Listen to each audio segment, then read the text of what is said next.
trzecim odcinku przedstawimy ciekawostki związane z dwoma ostatnimi poziomami z Peru: Lost Valley oraz Tomb of Qualopec. Przed nami dalsza część fascynującej wyprawy po tajemnicach kultury i wierzeń Inków, Majów i Azteków oraz mrocznych tajemnic zaginionego świata.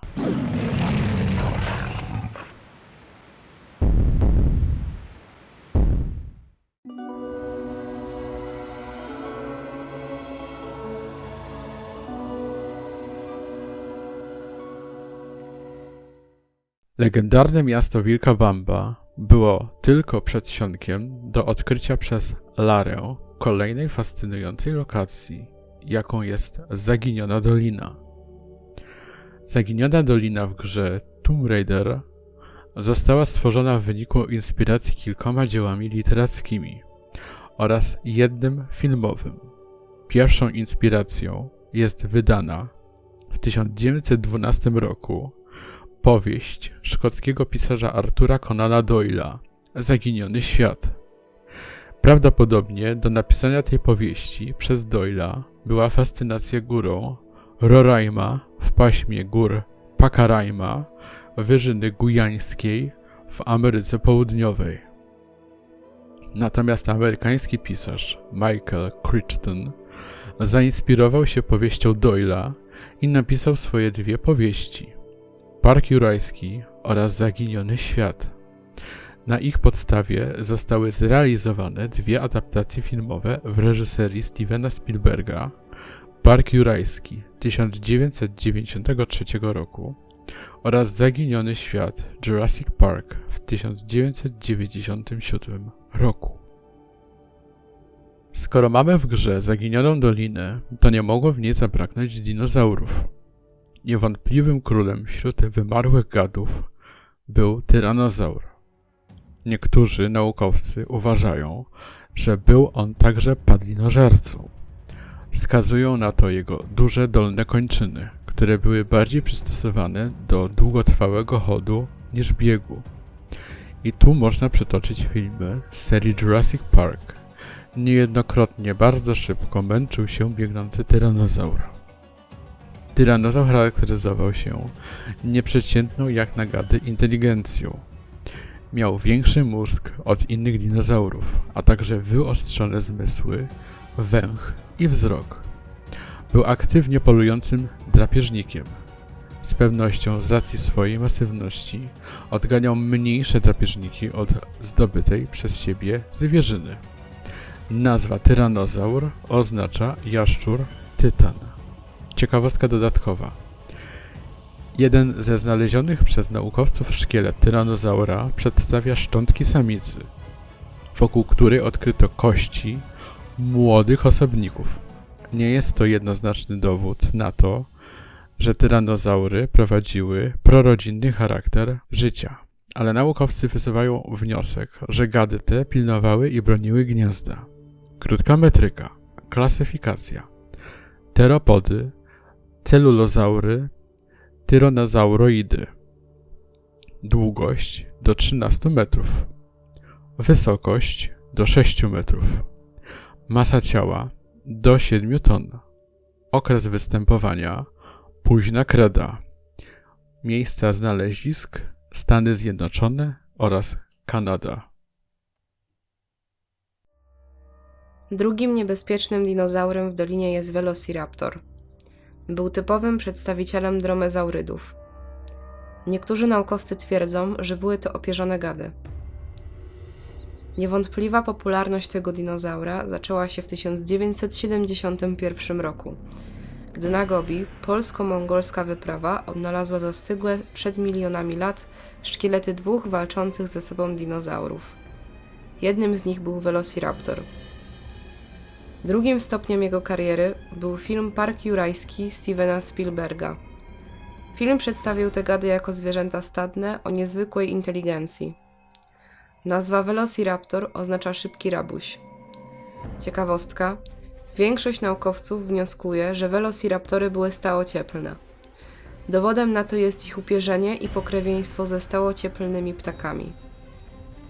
Można spotkać się też z opinią, że gady te wiodły nadrzewny tryb życia. Potężne szpony na tylnych nogach miałyby im służyć nie tyle co do ataku, ale do wspinania się po drzewach. Metryka. Klasyfikacja. Teropody, celulosaury, dromezaurydy. Długość do 2 metrów. Wysokość do 1 metra. Masa ciała do 20 kg. Okres występowania późna kreda. Miejsca znalezisk Mongolia, Chiny.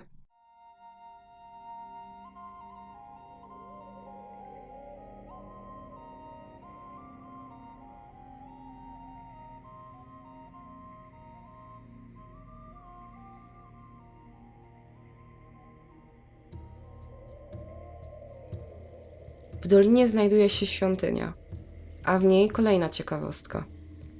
Występuje ona też w poziomie City of Vilcabamba. Fryz ze spiralami z pałacu gubernatora w Uxmal. Uxmal. Miasto Majów z okresu klasycznego. Dziś jest jednym z najważniejszych stanowisk archeologicznych majańskiej kultury. Znajduje się w miejscowości Santa Elena.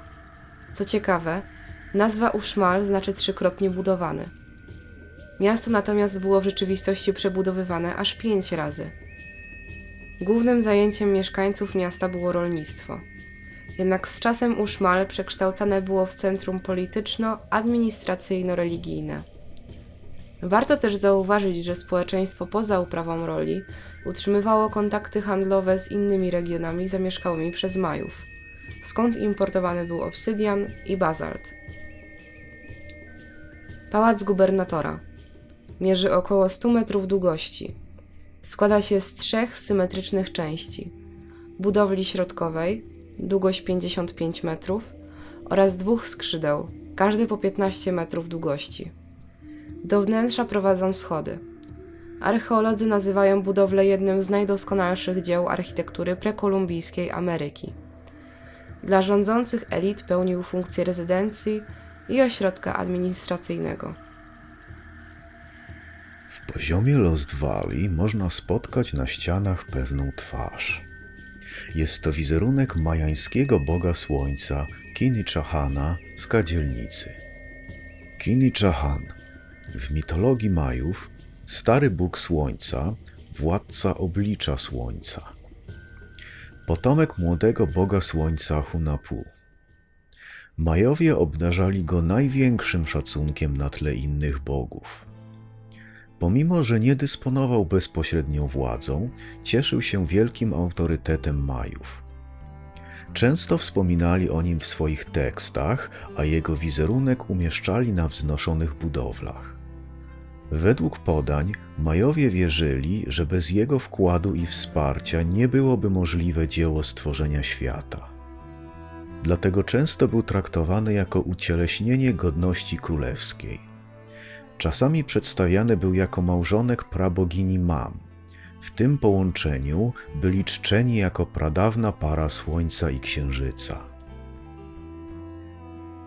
Jego znakiem rozpoznawczym był zarośnięty podbródek. Był jedynym bogiem Majów przedstawianym z brodą. Inne jego cechy charakterystyczne to haczykowaty nos z namalowaną na nim spiralą i spiłowane zęby górnej szczęki. Ostatnia ciekawostka z poziomu Lost Valley, którą też można spotkać w kolejnym poziomie, Tomb of Qualopec. Jest to fragment kamienia Montezumy przedstawiony w postaci zapory wodnej. Kamień Montezumy I. Aztecki kamień ofiarny w kształcie cylindrycznego bloku z bazaltu o wysokości 68 do 76 cm i średnicy 224 cm. Artefakt ten znajduje się w Narodowym Muzeum Antropologicznym w Meksyku. Okaz ten został odkryty w 1988 roku na dziedzińcu Pałacu Arcybiskupiego na przedmieściach Meksyku. Dookoła całego kamienia wyróżnić można 3 pasy. 2 mniejsze u góry i u dołu z różnymi symbolami oraz najszerszy ilustrujący kolejne podboje władcy. Dodatkowa ciekawostka. W poziomie Tomb of Qualopec na jednym z filarów ta tekstura jest odwrócona po jednej stronie, zarówno w starym, jak i w nowym trybie graficznym. Pozostałe filary mają obie tekstury położone poprawnie. Złośliwi mogliby powiedzieć, że jeden z azteckich rzeźbiarzy musiał się nieźle bawić poprzedniego dnia, ale na szczęście wśród nas nie ma złośliwych. Montezuma I, zwany również Gniewnym. Nie jest znana data jego urodzin, ale wiadomo, że zmarł w 1469 roku. Aztecki władca.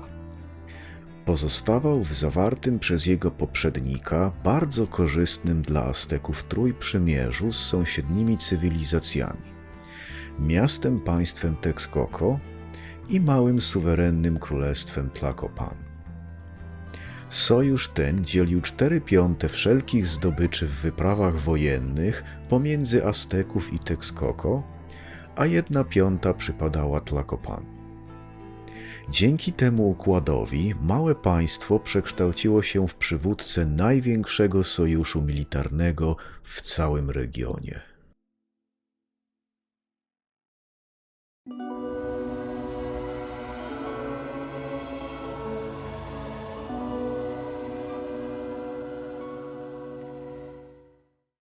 Przez tajemnicze przejście znajdujące się za wodospadem w Zaginionej Dolinie przechodzimy do ostatniego poziomu w Peru, Tomb of Qualopec. Pierwszą ciekawostką, którą przedstawimy omawiając ten poziom, będą te dwie statuły. Takie same występują w poziomie City of Vilcabamba. Są to posągi przedstawiające Atlantów, wojowników z kultury Tolteków w Tuli. Atlanci, ogromne posągi z ruin świątyni Gwiazdy Porannej w Tuli. Posągi te niegdyś były podporami dachu tej budowli. Rzeźby mają na głowie opaski z piór, a napierśniki w kształcie motyla. Podczas migracji Azteków do Meksyku zostały przez nich odkryte pozostałości dawniejszej cywilizacji, ruiny świątyni Tolteków w Tuli. Architektura tego rodzaju zadziwiła Azteków. Postanowili się wzorować na odkrytej przez siebie starożytnej kulturze. W 1427 roku ubłagali Itzcoatla, lokalnego księcia, by został ich władcą. Uważali go bowiem za potomka Tolteków. Toltekowie, grupa etniczna środkowoamerykańskich Indian, która pojawiła się w środkowym Meksyku około VI wieku naszej ery. Ich stolicą było miasto Tula. Większość naukowców uważa, że Toltekowie wywodzili się od plemion Nahua oraz Nonoalca. W XIII wieku nastąpił upadek państwa Tolteków. Tula została zniszczona przez przybyłych Chichimeków, plemię językowo spokrewnione z Toltekami. Toltekowie zmuszeni byli do wędrówki na południe. Dotarli do Yucatanu, gdzie ich kultura zmieszała się z kulturą Majów. W wyniku powstała nowa kultura Tolteków Majów. Toltekom przypisuje się wiele zmian w kulturze i w sztuce prekolumbijskiej. Różnego rodzaju kolumny, reliefy z motywami jaguara, kojota i orła, czy figuralne rzeźby z gliny i kamienia. Tula.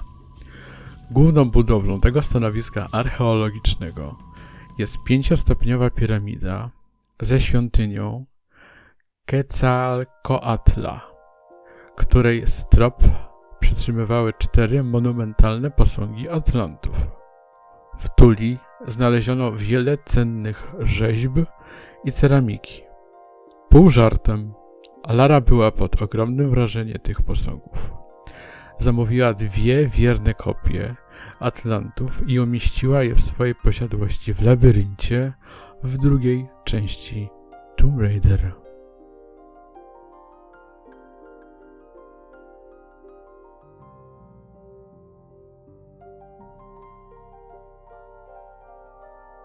Na ścianach niejednokrotnie występują dwa wizerunki azteckiego boga deszczu Tlaloca, pochodzące z Teotihuacan.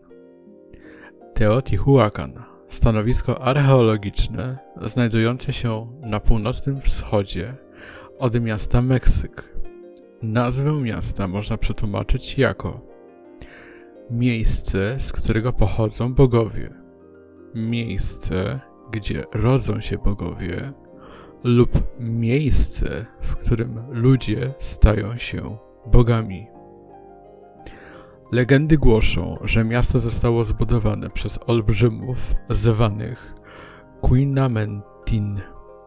Mieli oni żyć przed pojawieniem się ludzi i zostali zniszczeni przez wielką katastrofę. Tlaloc, aztecki bóg deszczu, dzierżący w dłoni symbol swej władzy, berło grzmot. Jego charakterystyczną cechą wyglądu są oczy w kształcie binokli. Aztekowie oddawali mu cześć, widząc w nim dawcę życia. Uważali go też za patrona urodzaju. Tlaloc był bardzo ważny w religii Teotihuacan, gdzie dodatkowo pełnił rolę boga wojny. Głównym zadaniem Lary w tym grobowcu jest zdobycie jednej części artefaktu z Kion. Aby to uczynić, Lara musi otworzyć 3 bramy z 3 tajemniczymi symbolami. Udało nam się zidentyfikować 2 z nich. Symbol pierwszy – ptak. Jest to symbol ptaka kultury Timu z miasta Chan-Chan.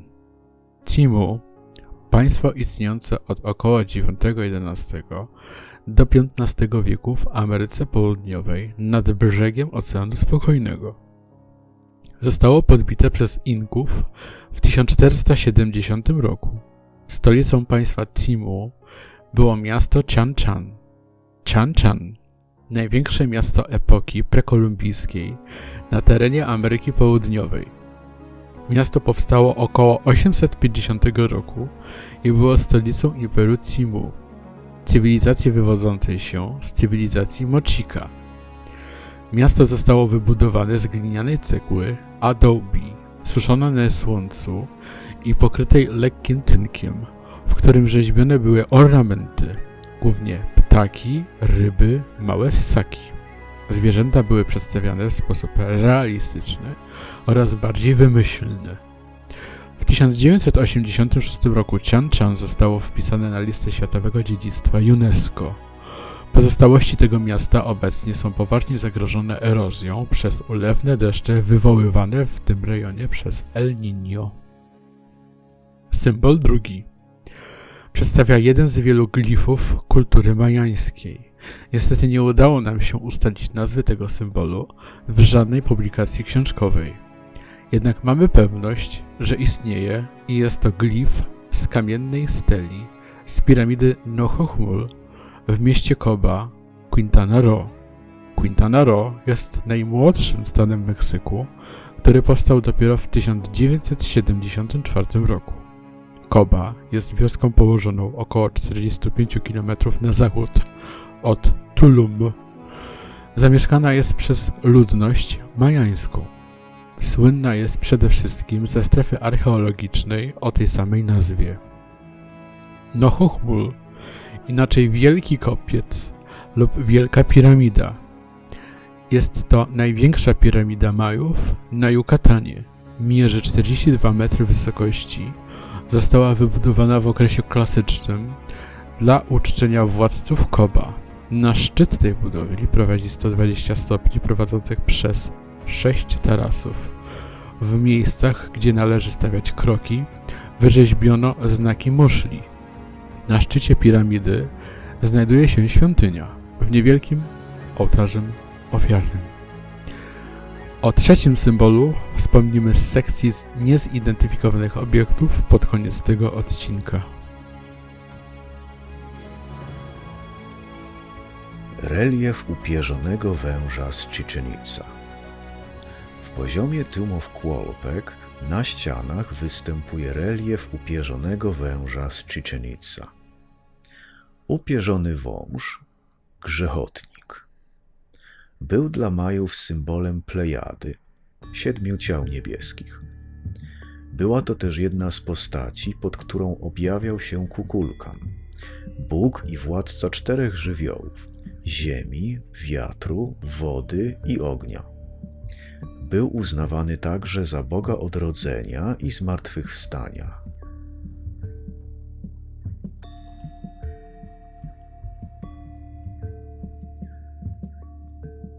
Kilkukrotnie można spotkać posąg, wizerunek kolejnego bóstwa, azteckiej bogini pożywienia, Chicomecoatl, posąg z kółkami u góry nad głową.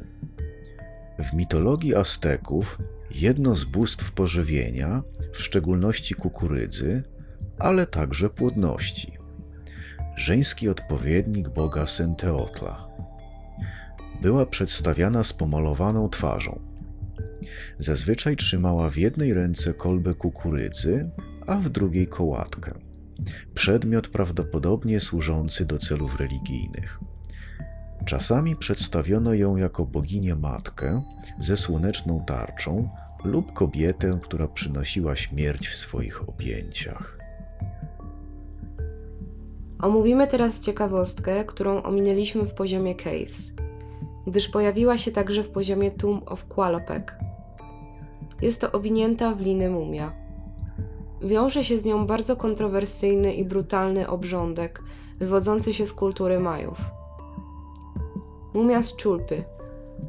Nad brzegami jezior Titicaca oraz Umayo znajduje się setki wież grobowców stworzonych przez grupę etniczną Aymara, tak zwani Chulpy.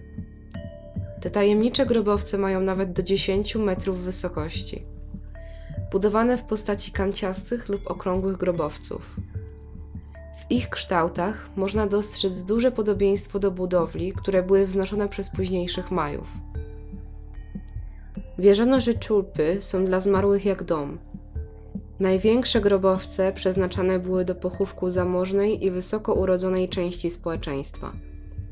Ciała zmarłych poddawane były mumifikacji. Później, po mocnym związaniu i owinięciu sznurami, umieszczane były na specjalnym podwyższeniu lub pewnego rodzaju podium. Następnie zmarli byli ubierani w odświętne szaty. Zakładano im też biżuterię.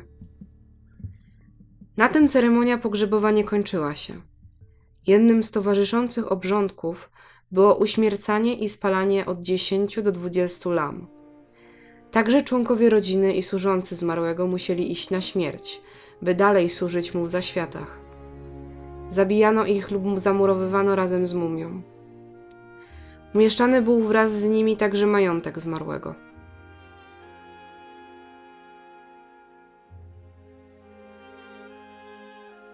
Przed nami ostatnia zidentyfikowana ciekawostka w całym Peru.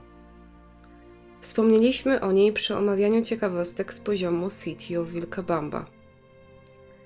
W drugim peruwiańskim poziomie obiekt ten był jako artefakt klucz, służący do otworzenia drzwi na końcu poziomu, ale też jego wizerunek pojawił się na tych drzwiach. W Tomb of Qualopec wizerunek tego obiektu znajduje się na piedestale, na którym znajduje się pierwsza część skionu. Jest to złoty idol z inkańskiego noża Tumi. Tumi. Rodzaj inkańskiego noża zakończony półkolistym ostrzem. Zabijano nim ofiary, które były składane bogom. Za jego pomocą dokonywano też skomplikowanych zabiegów chirurgicznych, w tym trepanacji czaszki. Ozdabiane były postaciami bogów lub figurami lam. Były przypadki noży bardziej prostych, bez żadnych ozdób. Archeolodzy uważają, że noże te były też stosowane w powszechniejszym użytku. Idol. Wyobrażenie, posąg, symbol bóstwa. Niewielka rzeźba kultowa, która przedstawiała postać ludzką, zazwyczaj silnie stylizowaną. Idol jest terminem obejmującym przede wszystkim terakotowe i kamienne figurki kobiece, charakterystyczne dla wielu kultur prahistorycznych, które rozwijały się w rejonie śródziemnomorskim, np. beockim, cyklackim. W religiach prymitywnych kult idola był wyrazem przekonania i wierzenia, że pomiędzy wyobrażeniem bóstwa a nim samym istnieje bezpośrednia więź, która czasem graniczy z tożsamością. Oddawanie czci religijnej idolowi było zatem adoracją bóstw. Idolino, z włoskiego Mały Bożek.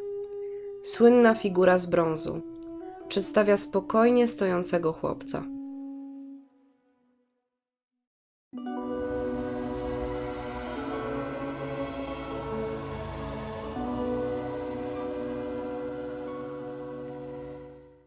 Przedstawiamy drugą i ostatnią część niezidentyfikowanych przez nas obiektów w Peru. Mamy jednak nadzieję, że w przyszłości uda nam się czegoś o nich dowiedzieć. Twarz bóstwa drzwi. Niejednokrotnie w poziomach peruwiańskich napotkać można drzwi z wizerunkiem jakiegoś bóstwa. Niestety nie wiemy jakiego. Relief i malunek na piedestale z wizerunkiem złotego idola. Na tym piedestale z wizerunkiem złotego idola znajdują się jeszcze dwie rzeczy, których nie udało nam się zidentyfikować. Relief oraz malunek. Malunki na czerwonych ścianach. Na czerwonych ścianach widoczne są jakieś malunki. Prawdopodobnie są w formie jakichś symboli. Niestety nie wiemy jakich. Symbol. Dźwignia. Kolejny trudny do odgadnięcia symbol, który został umieszczony jako fragment ściany z dźwignią. Symbol głowa gladiatora. Jeden z 3 głównych symboli poziomu Tomb of Qualopec, którego od lat zarówno my, jak i inni identyfikujący ciekawostki z gier serii Tomb Raider nie udało się odgadnąć. Wizualnie przypomina głowę gladiatora, a raczej jego hełm. Kolorowe zdobienia, szlaczki. Kolejne ozdobniki, tym razem kolorowe, których nie udało nam się znaleźć.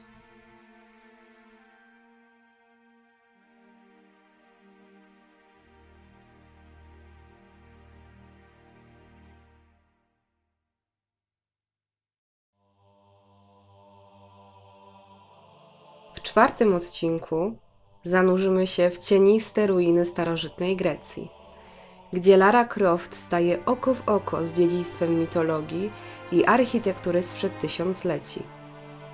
Przeanalizujemy poziomy St. Francis Folly,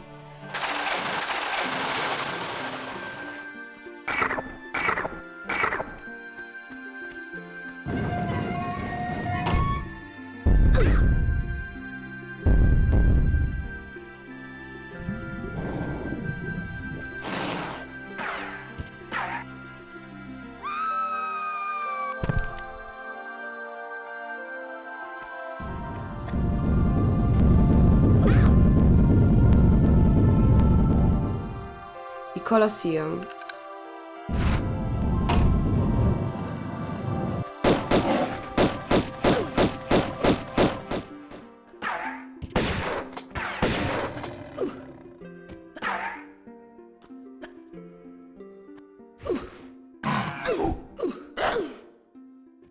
Odkrywając symbolikę ukrytą w projektach lokacji, nawiązania do greckich bogów i zagadki, które do dziś uznawane są za jedne z najbardziej ikonicznych w historii serii. Pokażemy, jak twórcy gry wykorzystali klimat i przestrzeń, by stworzyć niezapomniane doświadczenie eksploracji i napięcia. Pierwsze ciekawostki z Grecji z Tomb Raider 1 już w kolejnym odcinku.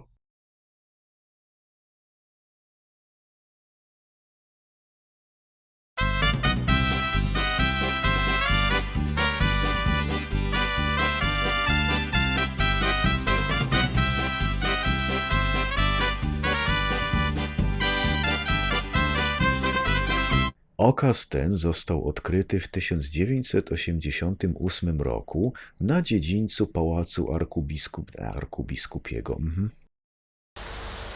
Jak to się wymawia? Hunapure. Chico Mikawado. Sztuczna inteligencja prawdę powie.